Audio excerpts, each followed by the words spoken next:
Yeah. All right. He's going to put on his mic so he can hear me. Turn on his volume. Hey, there we are. Hey, here we are. Hey, it's Ted Bogert. Welcome back to the Ted Show. You just enjoyed the musical musings of the one and only Seth James. And who was on drums with you? This is my friend and partner in crime, Tamani Chappell. Hello there. Phenomenal. You already got some love. I love it. That was so good.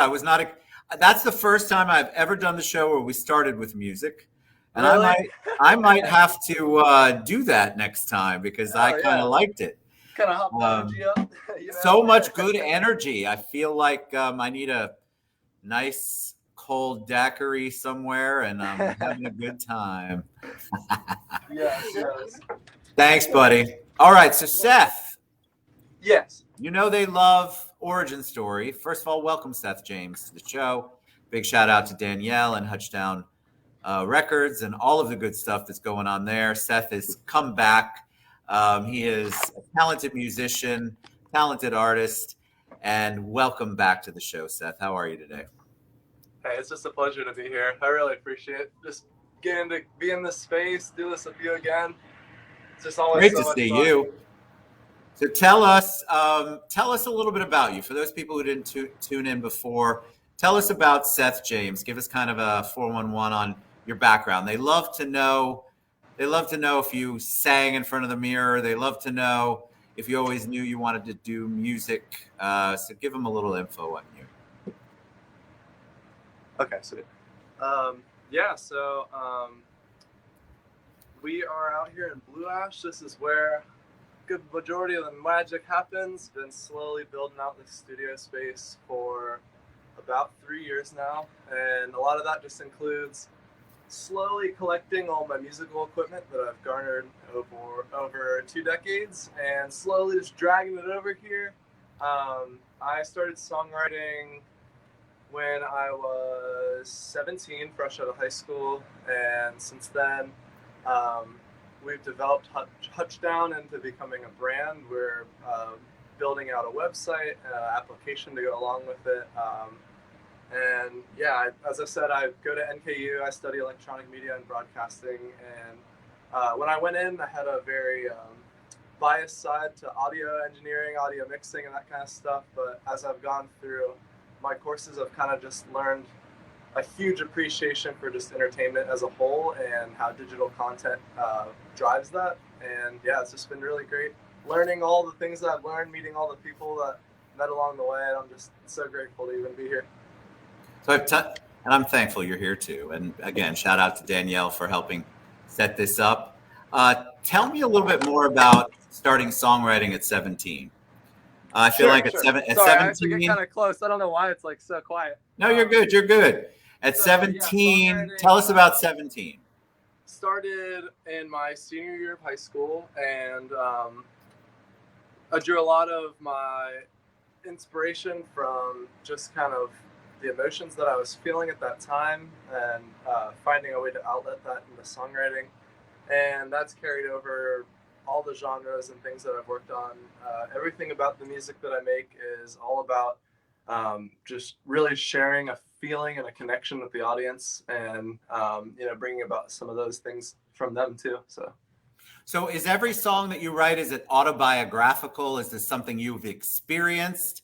Tell us a little bit about your songwriting process. Yeah, so a lot of it is, yeah, like perfectly, like you said, almost autobiographical. Because those are where the most like genuine emotions, especially in music, that I feel like.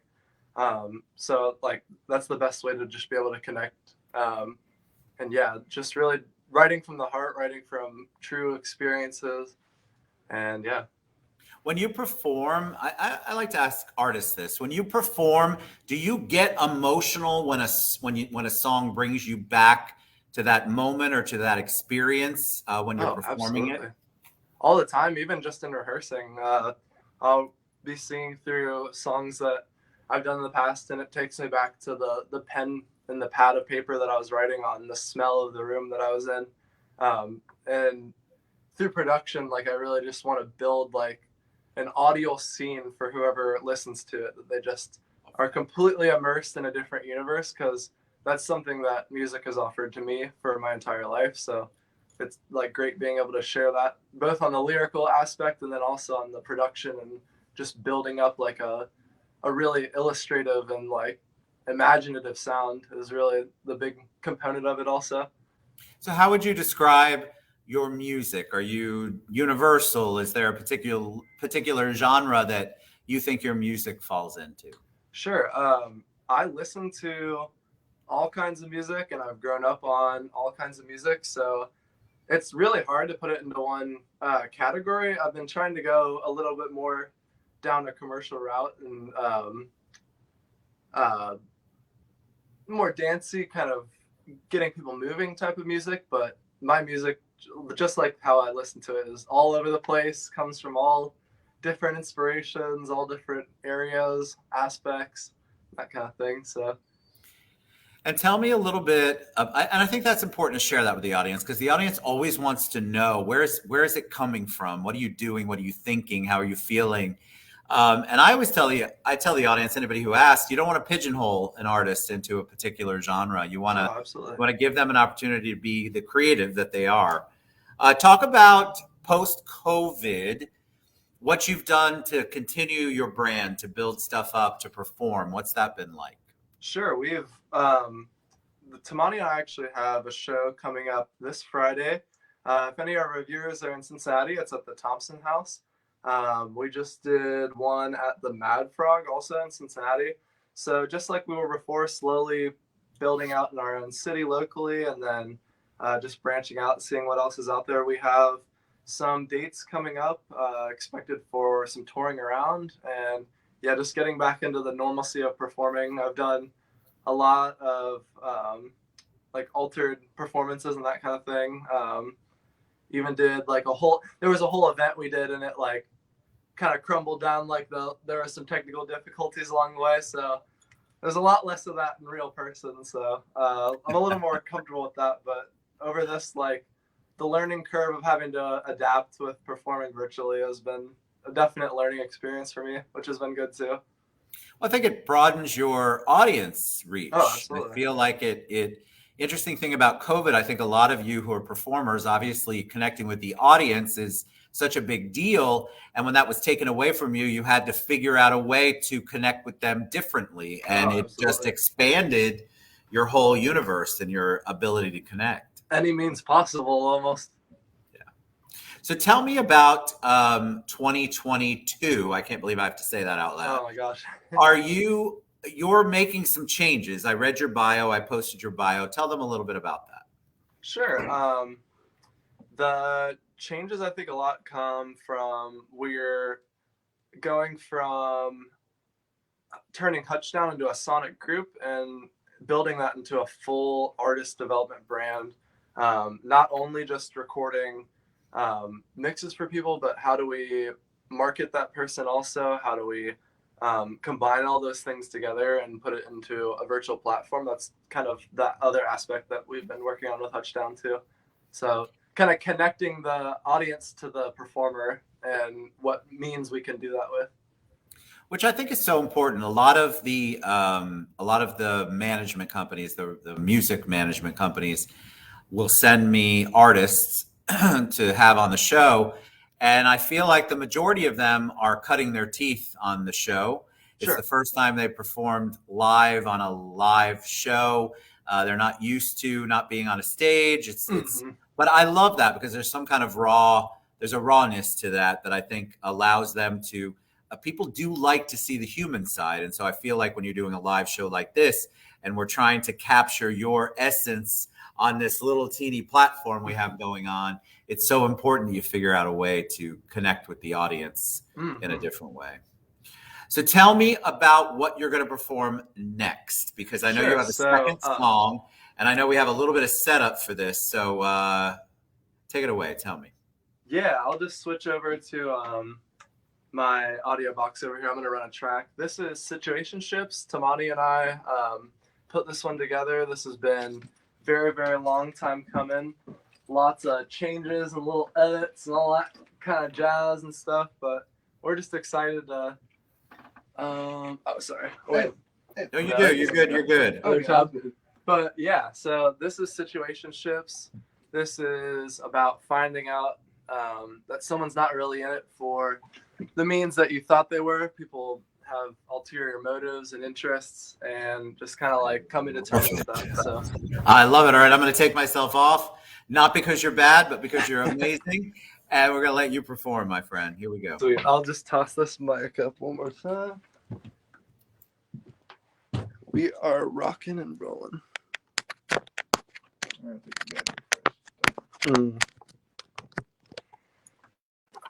Okay, cool.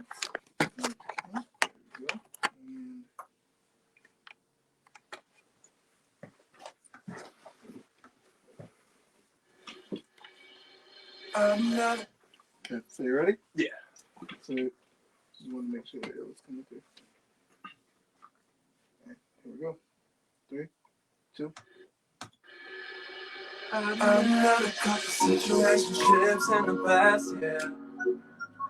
Oh, I've met a couple girls that done came and left, and the same type of girls that done left me with some mess and some scars.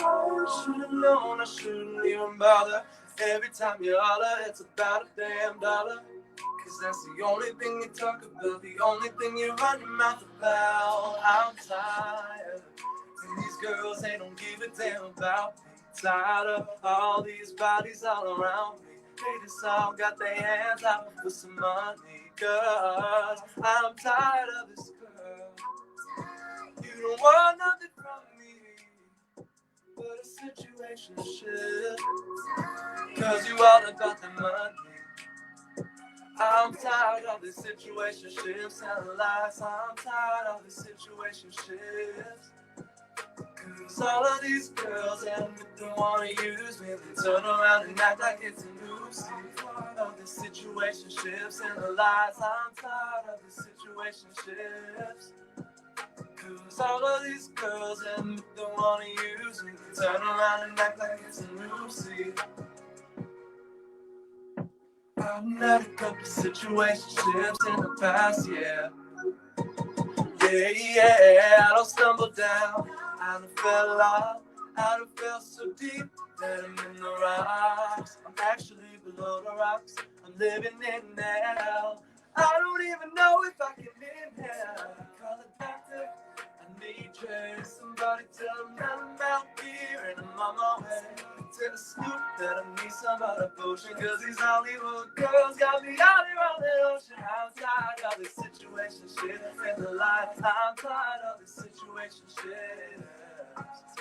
Cause all of these girls admit they wanna use me, then turn around and act like it's a new scene. Tired of this situationships and the lies. I'm tired of this situationship. Cause Cause all of these girls admit they wanna use me and turn around and act like it's a Lucy. Didn't catch on, didn't catch on, didn't catch on, didn't catch on, didn't catch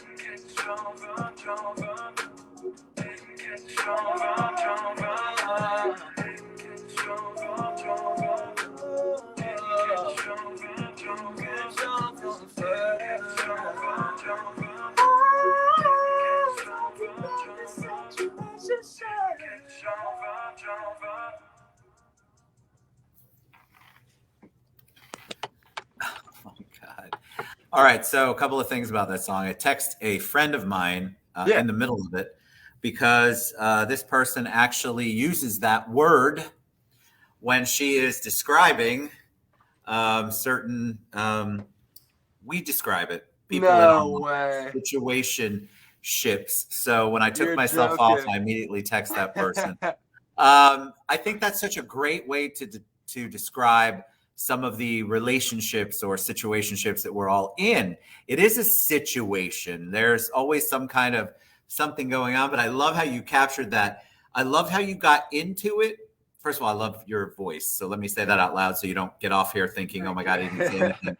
All he talked about was my yellow shirt. But I love the way that you got into the song. It was really, really good. I don't know. I love your music. You know I do. But I love that. And I listen to the words. I close my eyes and I'm listening to the words. I'm thinking, oh my God, yes. Wonder how many of us out there are in situationships. It just is what it's a crazy new kind of relationship. It's insane. So did you get that song because of something personal that you were going through? Yeah, it was just kind of just based around like not really knowing like who was really in it for like being there and who was just like kind of there just hanging around, like hoping some things would turn up. And yeah, like feels really good to sing it, feels really good to get it out. Yeah, for sure. It's cathartic. You could tell that you were feeling it. And that, I think, is a gift. When you're performing a song, you can write it, you can sing it, but if I don't feel that you're feeling it when you perform it, then I'm not connected to it, and then I don't connect to you. But that's the whole bat. But you do an amazing job. All right, Seth James, tell them how they can reach you, how they can download and buy your music, how they can learn more about you and what's going on in your life. Absolutely. So the kind of main hub for it is SethJamesHutchinson.com. I got my Facebook, YouTube, Instagram, all there. You can find me on TikTok. It is that Seth, and I'm also on every music streaming platform. Under Seth James? Yes. Perfect. All right, man. You're always a joy. Thank you for being patient. Thank you to Danielle again for her help. Come back anytime. I love your vibe and I love the music. You guys get out and support our creatives like Seth. It's super important. They are delivering music that impacts our lives, makes us feel something. And it's so good to give back to them because they do this because they're passionate about it. Trust me, the music industry is not one where you're going to get $1 trillion overnight. So it's wonderful to support artists. Thank you, Seth, so much for being on the show. Thank you so much. I just really appreciate getting to be here again, Ted. Thank you so much. I appreciate you guys. All right, go to SethJamesHutchinson.com.